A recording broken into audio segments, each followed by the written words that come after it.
Assalamualaikum warahmatullahi wabarakatuh. Perkenalkan, nama saya Heru M. Rashid dengan BP 19110225.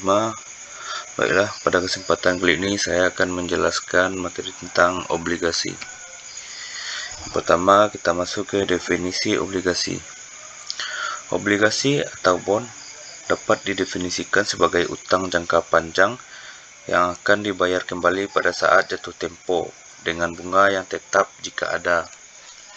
Nah, dari definisi ini dapat dimengerti bahwa obligasi adalah suatu utang atau kewajiban jangka panjang, sedangkan utang jangka pendek disebut dengan bill. Kalau utang jangka panjang disebut dengan bond. Nah, nilai utang dari obligasi akan dibayarkan pada saat jatuh temponya. Nilai utang dari obligasi ini dinyatakan di dalam surat utangnya. Obligasi mempunyai jatuh tempo, berarti mempunyai lama waktu pelunasannya yang sudah ditentukan. Selanjutnya yaitu bunga obligasi. Bunga dari obligasi adalah tetap, misalnya 14% setahun jika ada dan sudah ditentukan.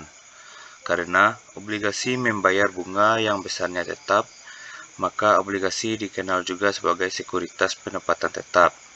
Walaupun kebanyakan obligasi memberikan bunga tetap, ada juga obligasi yang tidak membayar bunga. Selanjutnya, kode obligasi. Obligasi yang tercatat di pasar modal diberikan kode.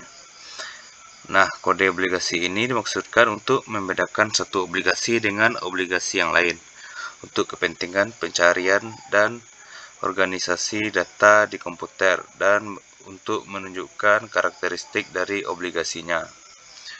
Selanjutnya, macam-macam obligasi. Yang pertama, obligasi pemerintahan. Obligasi pemerintahan juga membutuhkan dana untuk pembangunan negara. Salah satunya adalah dengan meminjam jangka panjang kepada masyarakat. Surat utang pemerintahan ini disebut dengan SUN atau surat utang negara, atau umumnya dikenal dengan nama obligasi pemerintahan atau government bond. Obligasi pemerintah mempunyai sifat yang sama dengan obligasi perusahaan. Hanya bedanya penerbitnya adalah pemerintah, bukannya perusahaan swasta. Sehingga obligasi pemerintah dianggap lebih aman dibandingkan dengan obligasi perusahaan. Selanjutnya yaitu ORI atau obligasi retail Indonesia. ORI atau obligasi retail Indonesia adalah obligasi yang diterbitkan negara dan dijual kepada perseroan khusus warga negara Indonesia melalui agen penjual yaitu bank atau lembaga keuangan yang ditunjuk. ORI diterbitkan dengan tujuan untuk membiayai anggaran negara, diverifikasi sumber pembiayaan, mengelola portofolio utang negara dan memperluas basis investor. ORI diterbitkan sejak tahun 2006. ORI termasuk obligasi yang berkupon atau bunga. ORI termasuk obligasi yang berkupon atau bunga tetap dan dapat dibeli secara eceran. ORI dijual secara retail atau eceran dengan nilai nominal yang relatif terjangkau, mulai dari 5 juta dan kelipatannya hingga maksimum 3 miliar. ORI diterbitkan dengan menggunakan dasar-dasar hukum Undang-Undang Nomor 24 Tahun 2002 tentang Surat Utang Negara, Peraturan Menteri Keuangan Nomor 36/PMK-06/2006 tentang penjualan obligasi.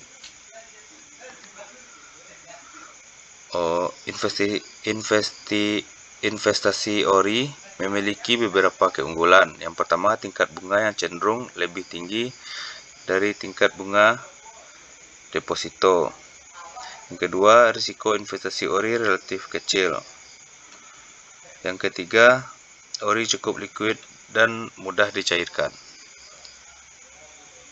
Selanjutnya, municipal bond. Municipal bond adalah obligasi yang dikeluarkan pemerintah daerah seperti pemerintah provinsi, kota, dan pemerintah dan kabupaten.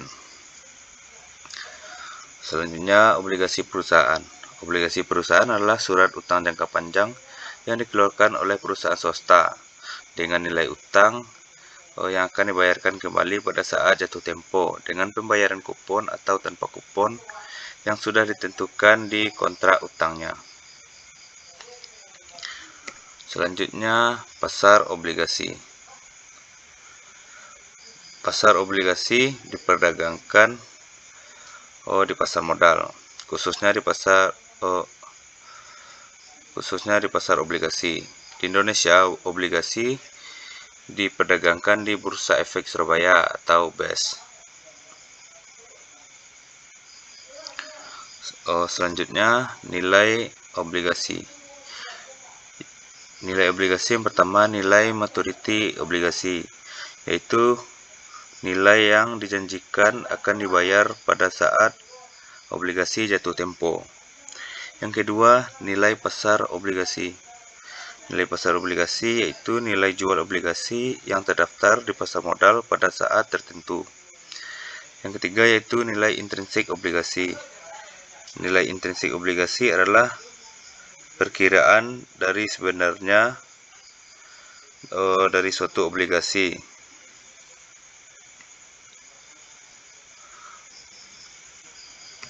Selanjutnya yaitu likuiditas obligasi. Likuiditas obligasi atau disebut dengan marketability dari obligasi yang menunjukkan seberapa cepat investor dapat menjual obligasinya tanpa harus mengorbankan harga obligasinya. Selanjutnya hasil obligasi. Yang pertama yaitu current yield atau hasil sekarang, yaitu diukur dengan nilai kupon setahun dibagi dengan nilai pasar obligasi. Yang kedua, yield to maturity atau hasil sampai maturity, yaitu tingkat return dari obligasi yang dibeli dengan harga pasar sekarang dan disimpan sampai jatuh tempo. Yang terakhir yaitu yield to call atau hasil sampai ditarik, yaitu return dari obligasi yang sekarang sampai dengan tanggal obligasi ditarik kembali. Selanjutnya, hak tarik. Hak tarik adalah hak penerbit obligasi untuk membayar obligasinya pada nilai sewaktu-waktu sebelum jatuh tempo. Nah, keuntungan yang didapatkan dengan adanya hak tarik ini yaitu yang pertama, utang dikurangi jika aliran kas perusahaan tersisa. Yang kedua, obligasi dengan kupon yang tinggi dihentikan jika bunga turun dan diganti dengan kupon yang lebih rendah.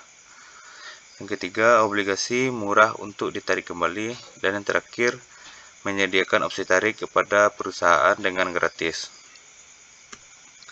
Selanjutnya, risiko obligasi.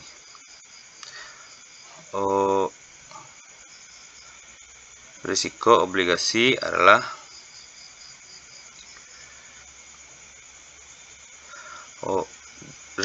obligasi adalah simbol-simbol karakter yang diberikan peringkat untuk menunjukkan risiko dari obligasi. Selanjutnya yaitu teorema penilaian obligasi. Teorema penilaian obligasi ada 5. Yang pertama, teorema 1 yaitu harga dari obligasi akan bergerak berlawanan dengan hasil pasar atau market yield. Yang kedua, dengan maturity konstan, penurunan suku bunga akan menaikkan harga obligasi dengan basis prestasi lebih besar dibandingkan dengan peningkatan suku bunga yang sama besarnya yang akan menurunkan harga obligasi. Yang ketiga, untuk suatu perusahaan, suku bunga yang tertentu.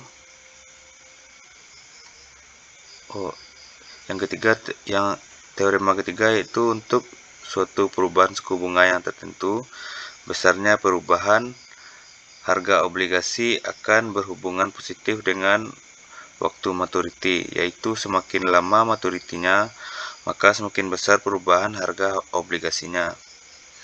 Yang keempat, perubahan harga yang terjadi akibat hubungan antara maturiti obligasi dan volatilitas harganya akan semakin besar dengan tingkat menurun, sejalan dengan meningkatnya maturiti.